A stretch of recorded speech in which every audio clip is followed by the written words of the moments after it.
Hello बच्चों, welcome back to my another class. तो पिछले क्लास में हमने पढ़ा था समीकरण के बारे में कि समीकरण क्या होता है। समीकरण के अंतर्गत किसी समीकरण को हल करने का तात्पर्य क्या है, समीकरण में पक्षांतर किस प्रकार से करते हैं, तिर्यक गुणा किस प्रकार से करते हैं और फाइनली मान को किस प्रकार से निकालते हैं। इसका मान जो अज्ञात राशि होता है जिसको हम लोग चर बोलते हैं गणित की भाषा में। तो ये जो चीज़ें हैं बेसिक सी वो हमने पढ़ा और एक आध क्वेश्चन भी देखा था। तो आज हम लोग समीकरण के और जो प्रश्न हैं उसको हल करने का प्रयास करेंगे, जो प्रश्नावली के प्रश्न है उसको। तो चलिए चलते हैं। तो आपने अगर वो वीडियो नहीं देखा है तो ये वीडियो पहले जाकर देखिए और उसके बाद ही आप ये वीडियो पे आएंगे तो ज़्यादा अच्छा रहेगा, क्योंकि पहले पार्ट को समझे भी नहीं, इसको समझना थोड़ा सा मुश्किल है।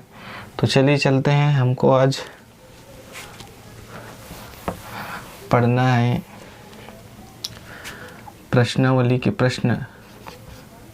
तो प्रश्नावली 12.1 के प्रश्नों को हम हल करेंगे।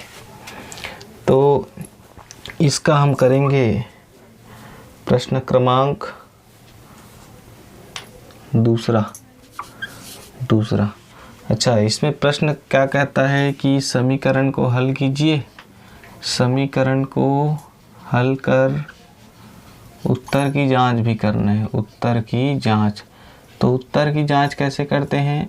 उत्तर की जांच का मतलब है जो मान हमको मिलेगा x y z जो भी अचर पद है उसका, तो उसको रख कर हमको देखना है कि दिया गया समीकरण सत्य है कि नहीं। तो क्वेश्चन हल करेंगे फिर समझ में आ जाएगा। क्वेश्चन कहता है 5x + 2 upon 2x + 3 is equal to 7/5। ये हमारा क्वेश्चन है। तो चलिए इसको हल करते हैं। तो बहुत आसान सा क्वेश्चन है, कोई दिक्कत की बात नहीं इसमें। तो देखिए 5x + 2 upon 2x + 3 is equal to 7/5। तो यहाँ पे हम देख रहे हैं कि ये ax + b upon cx + d is equal to k है ना, k अर्थात p/q के रूप में ये है। तो ऐसा जब रहता है तो हमने बताया था पिछले क्लास में कि ऐसे प्रश्नों को कैसे हल करते हैं। इसका हम सबसे पहले क्या करते हैं, तिर्यक गुणा करते हैं। तो लिख देते हैं यहाँ पे तिर्यक गुणा करने पर, तिर्यक गुणा कर दो भाई। तो ये 5x + 2 इसका गुणा हो जाएगा किसके साथ, 5 के साथ, और इस 7 के साथ गुणा होगा 2x + 3 का। तो ये देखिए हमने तिर्यक गुणा कर दिया। तो यहाँ पे फिर ये बिल्कुल आसान सा हो गया। तो इस 5 का गुणा करेंगे 5x से और फिर इसी 5 का गुणा करेंगे 2 से, है ना। कोष्टक के अंदर जो भी राशि रहती है बाहर वाली राशि के साथ इसका गुणा करते। तो 5 × 5x प्लस है बाहर और अंदर भी प्लस है तो प्लस ही रहेगा। ये 5 × 2 is equal to 7 × 2x plus 7 × 3। बिल्कुल कोई दिक्कत की बात नहीं है। 7 × 2x है प्लस, सभी प्लस है तो प्लस प्लस ही रहेगा, कोई दिक्कत नहीं है। यहाँ से 5 का गुणा 5 से करेंगे तो ये हो जाएगा 25x प्लस 5 × 2 हो जाएगा 10 is equal to 7 × 2 14x plus 7 × 3 21। तो ये हो जाएगा 25x धन 10 7 दूनी 14x धन 7 या 21। अब यहाँ से हम क्या करते हैं, हमने कल बताया था पिछली क्लास में, सजाती पदों को एक साथ रखते हैं, अर्थात x वाले को एक साथ रखेंगे और जो चर पद है अचर पद है उसको एक साथ रखते हैं। तो सबसे पहले हम 14x का पक्षांतर कर लेते हैं। 14x का पक्षांतर करने पर तो 14x को ये अभी दाईं तरफ है, बाईं तरफ लाएंगे तो क्या हो जाता है, चिन्ह बदल जाता है। तो 14x अभी धनात्मक है, इधर आके ऋणात्मक हो जाएगा। तो 25x ऋण 14x धन 10 = 21। ये देखिए 25x धन 10, 25x धन 10, ये जस का तस अपनी जगह पे है, कोई दिक्कत नहीं है। 14x को इधर ले आए, चूँकि ये x है तो हमने x वाले की जगह लिख लिया, इसमें कोई भी दिक्कत की बात नहीं होना चाहिए। तो 25x ऋण 14x धन 10 ऐसा लिख लिया इज इक्वल टू 21। ये 21 भी अपनी साइड में है इसलिए प्लस में ही है।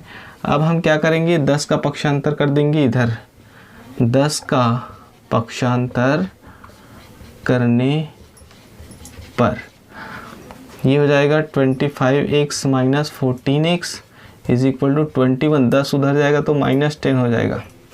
ठीक है, देखिए इसको हम एक लाइन में यहाँ से भी कर सकते हैं, लेकिन मैं अभी शुरुआत है इसलिए एक एक करके बता रहा हूँ कि पहले हमने 14x का पक्षांतर किया, फिर 10 का। जब आपको धीरे धीरे समझ में आ जाएगा तो 14x को इधर ले आए तो 25x ऋण 14 और 10 को उधर ले गए तो 21 में 10 घटाए। इस तरह से ये हो जाएगा जब प्रैक्टिस होगा तो यहाँ पे 25x है ऋण 14 है, तो यहाँ पे 25 में 14 घटा दिए, कितना बचा 11, एक से चिन्ह होगा कोई टेंशन नहीं है ना। इज इक्वल टू 21 माइनस 10, तो 21 में 10 घटाए बचा 11, तो यहाँ से हो जाएगा 11 बराबर 11/11, 11 गुना में है, इधर आके भाग हो जाएगा क्योंकि फाइनली हमको x का वैल्यू निकालना है। तो यहाँ से 11 एकम 11, x इज इक्वल टू हो जाएगा 1, ये हमारा आंसर है। तो x की वैल्यू 1 है। अब बोलता है कि उत्तर की जांच कीजिए, तो उत्तर की जांच करके देख लेते हैं। कैसे करेंगे, हम LHS लेके चलेंगे, RHS आना चाहिए, अर्थात LHS हमारा क्या है फिलहाल 5x + 2 अपॉन 2x + 3 है। तो हम x इज इक्वल टू क्या रखने पर, 1 रखने पर, तो जब हम 1 रखेंगे तो 7/5 आना चाहिए, तो 5 × 1 + 2 अपॉन 2 × 1 + 3, तो इज इक्वल टू क्या हो जाएगा, 5 एकम हो जाएगा, यहाँ पे लिख देता हूँ मैं, 5 एकम 5 धन 2 बटा 2 एकम 2 धन 3, तो 5 और 2 7, 3 और 2 5, ये हमारा RHS है अर्थात राइट हैंड साइड है। तो इसका मतलब है x का जो 1 है मान वो रखने पे 7/5 आ रहा है, अर्थात ये जो दिया गया हमने जो निकाला है x इज इक्वल टू 1 वो क्या है, सत्य है ना। तो सत्य है, क्या सत्य है, x इज इक्वल टू 1 के लिए ये सत्य है। तो इस प्रकार से बनाना है, कोई दिक्कत की बात नहीं है। आपको ये तिर्यक गुणा करना, पक्षांतर करना और चिन्हों की समझ होनी चाहिए। तो इसके लिए मैंने अलग से वीडियो बनाया है कि पीछे तो हमने बताया ही है कि तिर्यक गुणा किस तरह से करें, पक्षांतर किस तरह से करें और चिन्हों का प्रयोग हम किस तरह से करें, ये सेपरेट वीडियो है। तो उस वीडियो को नहीं देखा है तो जाके देखिए, तब और अच्छे से समझ में आएगा। तो चलिए एक और क्वेश्चन कर लेते हैं, फिर ये प्रश्नावली आपको अच्छे से समझ आ जाएगा। जो बचे हुए क्वेश्चन है वो आप खुद बना करके देखिएगा। तो ये देख लीजिए।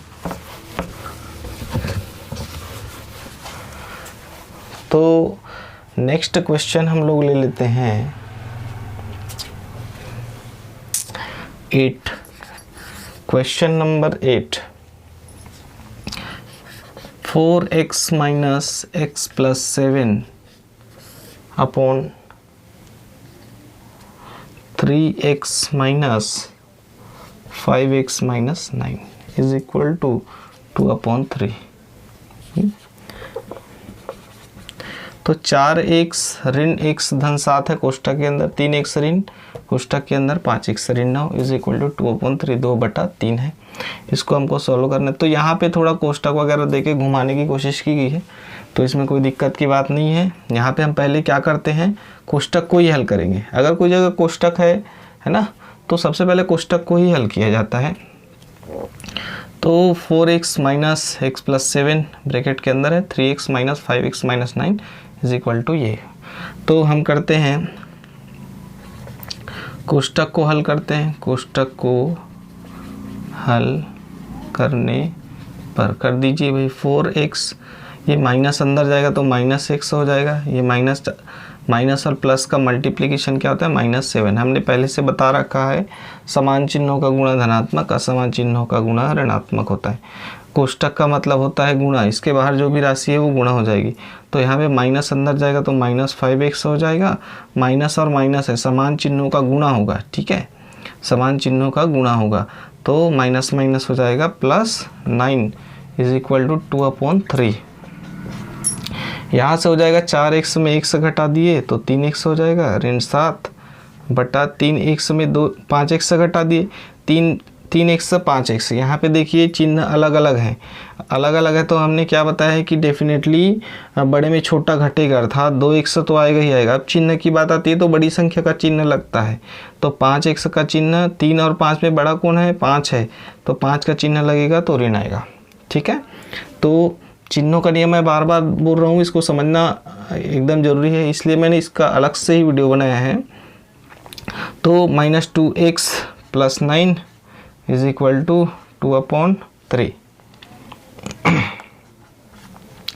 तो यहाँ से हम देखते हैं 3x - 7 अपॉन ये है -2x + 9 = ये। अब देखिए ये बड़ा पद था, अब छोटा हो गया, तो अब ये सामान्य प्रश्न जैसा लग रहा है। तो अब करेंगे तिर्यक गुणा करने पर, तिर्यक गुणा कर दो भाई, तिर्यक गुणा करेंगे तो क्या हो जाएगा, इस तीर का गुणा इससे होगा, है ना, पहले वाले का अंश का दूसरे वाले हर के साथ, है ना, और दूसरे वाले का अंश पहले वाले के हर के साथ। तो इस 3 का गुणा होगा 3x, 3 का गुणा होगा 3x ऋण 7 से बराबर 2 का गुणा होगा -2x + 9 से, ठीक है। यहाँ से हो जाएगा 3 का गुणा होगा 3x से, ठीक है, 3 का गुणा इस 3x से, फिर ये धन है ये ऋण है तो ये हो जाएगा ऋण, धन है ऋण है, अलग अलग चिन्हों का गुणा क्या होता है ऋणात्मक होता है हमेशा। 3 और 7 का गुणा होगा बराबर, ये धन है ये ऋण है तो ऋण हो जाएगा, 2 का गुणा होगा 2x से, धन और ऋण, धन और धन है तो धन ही रहेगा, 2 का गुणा होगा 9 से। देख लीजिए कोई दिक्कत वाली बात नहीं, बिल्कुल स्टेप बाय स्टेप करेंगे तो कोई दिक्कत नहीं होगा। यहाँ से 3 और 3 का गुणा 9x ऋण 3 सत्ते 21 बराबर माइनस का माइनस ही रहेगा, 2 × 2 2 दूनी 4x धन 9 दूनी 18। यहाँ से अब हम क्या करेंगे पक्षांतर करने पर, अब मैं यहाँ से डायरेक्टली कर रहा हूँ, x वाले को x की तरफ लाएंगे तो 9x है -4x है तो ये +4x हो जाएगा, ठीक है। 18 अपनी जगह पे है तो अपनी जगह पे रहेगा, 21 का को इधर लाएंगे तो +21 हो जाएगा। एक बार फिर से देख लीजिए, 9x अपनी जगह पे है ना, 4x को दाईं से बाईं तरफ ला रहे हैं तो चिन्ह बदल जाता है, तो ये धन 4x हो गया। 18 अपनी जगह पे है, ऋण 21 से उधर ले गए तो धन 21 हो गया, ठीक है। तो 9 और 4 13x बराबर 18 और 21 को जोड़ दीजिए, 18 और 21 को जोड़ेंगे तो क्या हो जाएगा, ये 39 हो जाएगा। तो यहाँ से x बराबर क्या हो जाएगा 39/13, 13 तिया 39, तो x = क्या है 3 आ गया, ठीक है। तो ये x = 3। उत्तर की जांच करना है तो हम यहाँ पे क्या करेंगे, रख देंगे 4 × 3 ऋण 3 धन 7 बटा 3 × 3 ऋण 5 × 3 ऋण 9, इस तरह से। तो ये क्या हो जाएगा 4 तिया 12 ऋण 3 और 7 10 बटा, यहाँ पे लिख देता हूँ 12 ऋण 10 बटा 3 तिया 9, 5 तिया 15 में 9 घटा दिए कितना बचा 6, तो यहाँ पे 6, तो 12 में 10 गए कितना बचा 2 बटा 9 में 6 गया 3, तो ये देखिए 2/3 आ रहे जैसे। इसका मतलब हमने जो निकाला है आंसर x = 3। देखो x का एक ही मान निकलेगा, मैंने शुरू में बताया था इसका एक ही मान होता है, अद्वितीय मान होता है, अर्थात कोई दूसरा मान नहीं हो सकता है, x का एक ही मान होगा। तो ये x के 3 के लिए सत्य है, x = 3 के लिए। तो इस प्रकार से आपको बनाना है। प्रश्नावली के और सवाल है उसको हल करके देखिए और बताइए आपसे बन रहा है कि नहीं। तो ये रहे कुछ सवाल, फिर अगली क्लास में और देखते हैं, इसके ही भारतीय प्रश्नों को हल करने की कोशिश करेंगे। तो आई होप आप लोग को ये समझ में आया होगा कि समीकरण को कैसे हल करें। तो समझ में आया कि नहीं कमेंट करके बताएं। चैनल में नए हो तो सब्सक्राइब कीजिए और वीडियो को लाइक कीजिए। मिलते हैं नेक्स्ट क्लास में। Thank you, thanks for watching.